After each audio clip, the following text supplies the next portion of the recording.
бастамас бұрын алдымен Топай күй бағдарламасындағы бейнебаянға назар аударыңыздар. Мұқият тыңдаймыз.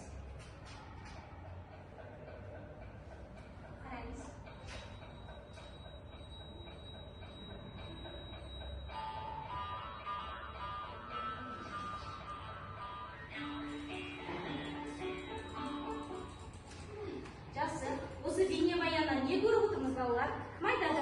Не байқадық? Айта ғой. Я, рахат. Ұлттық ойындар. Қандай ұлттық ойындар? Асық. Жарайсыздар, қандай ұлттық ойын байқадық? Соқыр теке, тағы да? Ақсерек пен көксерек. Не болды? Яғни балалар, сіздер ақсерек пен көксерек ойында не істейсіздер? Қандай іс-әрекет? Яғни қолымызға жанасу арқылы не істейміз? Ұстап, қарама-қарсы оқушын табамыз, иә?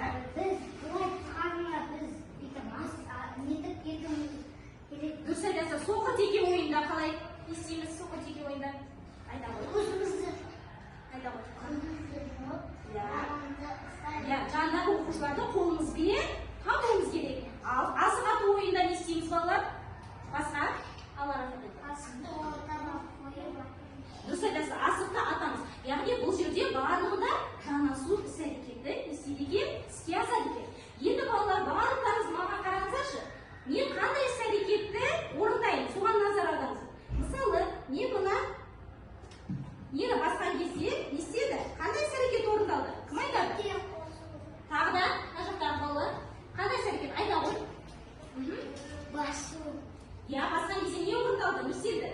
Ол қосылды. Дұрыс айтасыз, яғни жарығымыз жанды.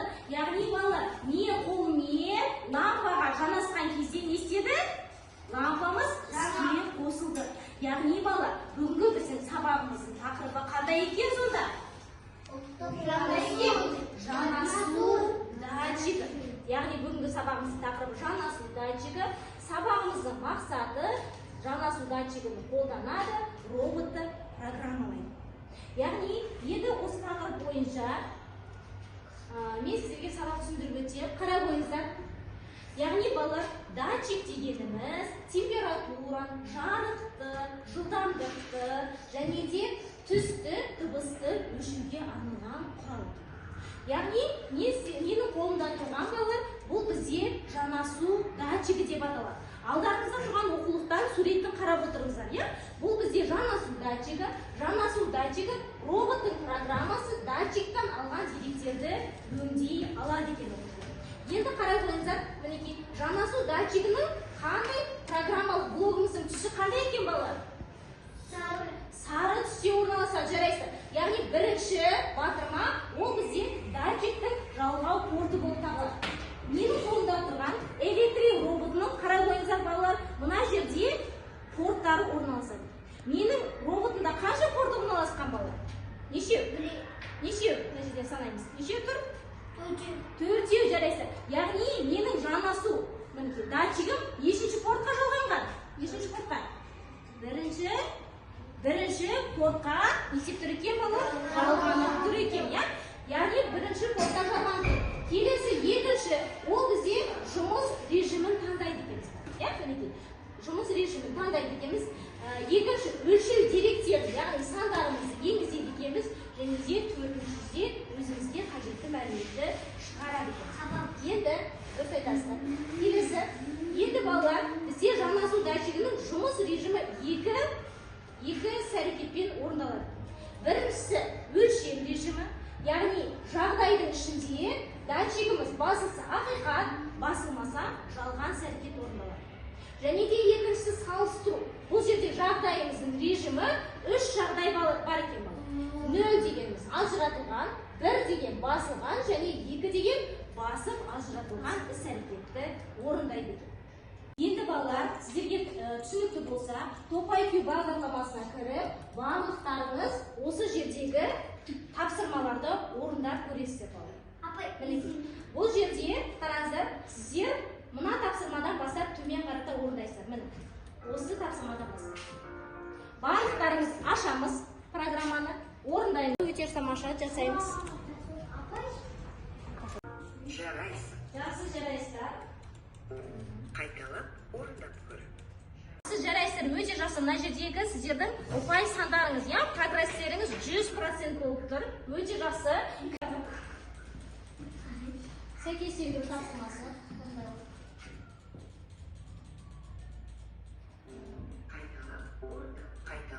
Жақсы, тексеріп көрейік. Өте жақсы, жарайсың. Отырайын. Келесі тапсырма. Келе ғой.